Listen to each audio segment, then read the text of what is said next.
Hello, welcome to Meandering Medic HQ once again on a cold January night, beginning of 2021, one day into lockdown number 3. And the trouble with these lockdowns is they sort of cramp the Meandering Medic style. I'm supposed to be wandering around the country and even the world and taking you with us on my travels, but at the moment all I can do is wander around where I live. So today I thought I'd do exactly that. I'd go into my local village, East Goscote, and I'd show you around. Very interesting place, East Goscote. Hope you like it. So let's start off with a little bit of history. For much of time there was nothing where East Goscote is. The name is taken from the East Goscote 100. Which was formed by dividing the Goscote 100, which is mentioned in the Domesday Book, into the East and West Goscote hundreds. At that time, 100 was an area of land purported to be able to support 100 families, and Leicestershire, like most counties, was divided into a number of hundreds. As you can see from this map, the villages of Rearsby and Ratcliffe, and just down to the bottom Queniborough, have been in existence for many centuries, but in the middle, where East Goscote now is, there was nothing. This was until the 1940s, when the Ministry of Defence constructed an ordnance filling factory. This was completed in 1940 and was known as the No. 10 Royal Ordnance Factory. The job of this was to fill shells and bombs with high explosives, and for this reason a number of bomb-proof shelters were built. We will see these later because they were so indestructible that the developers could not demolish them, and instead they landscaped them. There's also a rumour that there are tunnels underneath East Goscote which we use to transport munitions. I'll leave a link to a video below. I think the jury's still out on whether this rumour is actually true. The ordnance site fell into disuse by the end of the 1950s and was bought by Gelson Homes in 1959. Development of East Goscote began in 1962.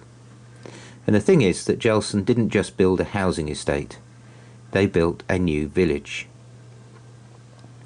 As you can see from this map, the village follows the rough plan of the original ordnance factory, with Long Furrow being the main road that goes around the perimeter of the ordnance factory, and developments outside of Long Furrow on the outskirts towards the railway line, and the road that goes into Rearsby.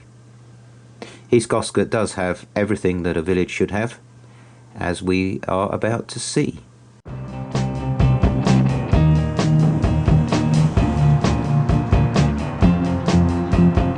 So here's the GP surgery on Chestnut Way, a converted Gelson home, but there we are, it's a village with its own GP surgery.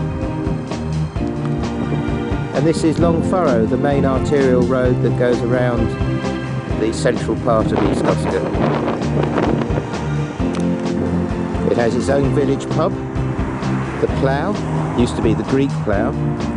It's an alright pub, mainly lager, reasonable food, quite cheap. Had a great New Year's Eve there once, closed at the moment of course. And here's Goscote's little shopping centre, fish bar, excellent fish and chips, chemist, post office, general stores, sandwich bar, butchers. So everything you need in a little village centre.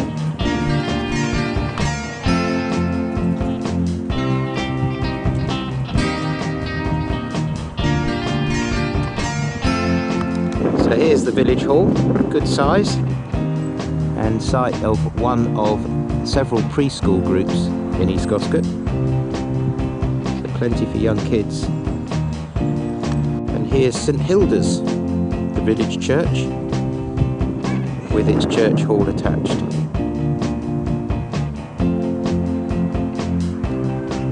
And here we have Goscote Primary School, Broomfield.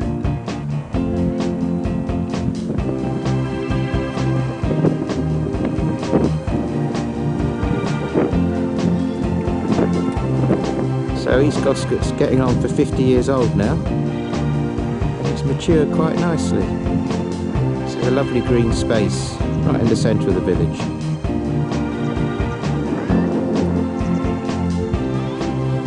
And a decent sized kids play area as well.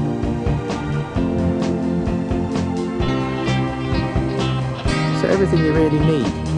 May not be the prettiest village, but it's got everything.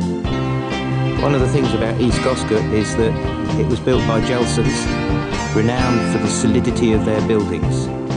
Most of these houses between 40 and 50 years old, and they're solid as rocks. And they're all different sorts, right from 2-bedroom terrace all the way up to 4- and 5-bedroom detached. So something for everybody in East Goscote.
And here we have the mound. This is part of Goscote's history. These were the bunkers where they used to fill the munitions with high explosive. Too difficult to demolish, so they just cover them over and filled them in. Now we've got a small hill, or in the middle of Goscote. Brilliant for sledging in the winter.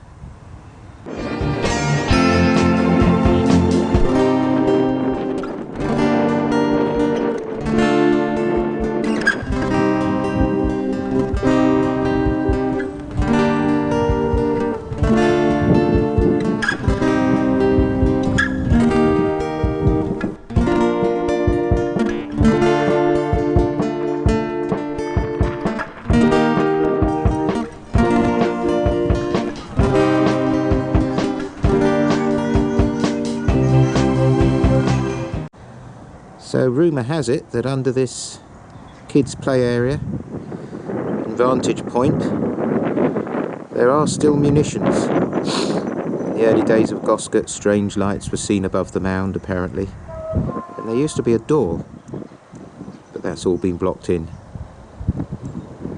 Fascinating to know what's under there. Fascinating to know what people will make of this in 100 years' time, or 1,000. Here's the scout hut by the railway on the edge of Goscote. And behind this, let's find more of Goscote's history. So down this track here, we can start to see evidence of the fairly large sidings that delivered the munitions to the filling station that was here before East Goscote. These original concrete posts, presumably for fencing. And this path we're walking on is old tarmac. It's not mud or stones. This once was a completely tarmacked area by the looks of it.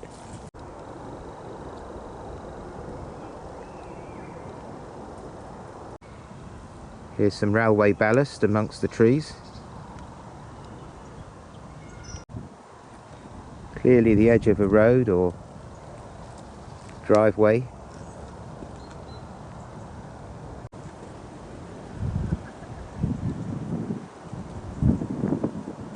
So we come on to the industrial estate, which Goscote has. So every large village or small town should have an industrial estate. In Germany they call it Mittelschmerz, and many say that it's one of the secrets of Germany's success, that they still make stuff in little places with small businesses like this. So Goscote, again, is a model village when it comes to the economy. Here we are, one of Goscote's successes, Pauline Edwards Transport. I was told that this was started by one lady in a van. Now there's a massive installation here with tons of these enormous trucks.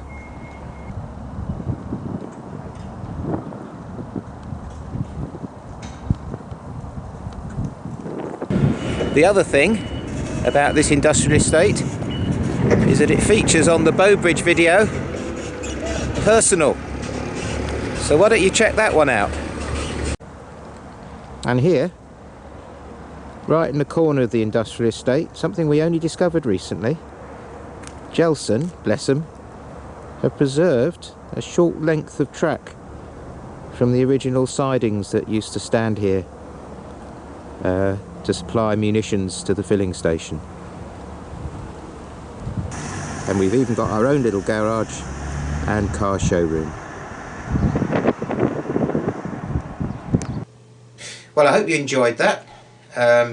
If you're interested in finding out more of the history of the ordnance at East Goscote, there are a few YouTube videos, although no one's managed to prove or disprove the myth of the East Goscote tunnels. Anyway, until the next one, enjoy lockdown, and I'll see you soon.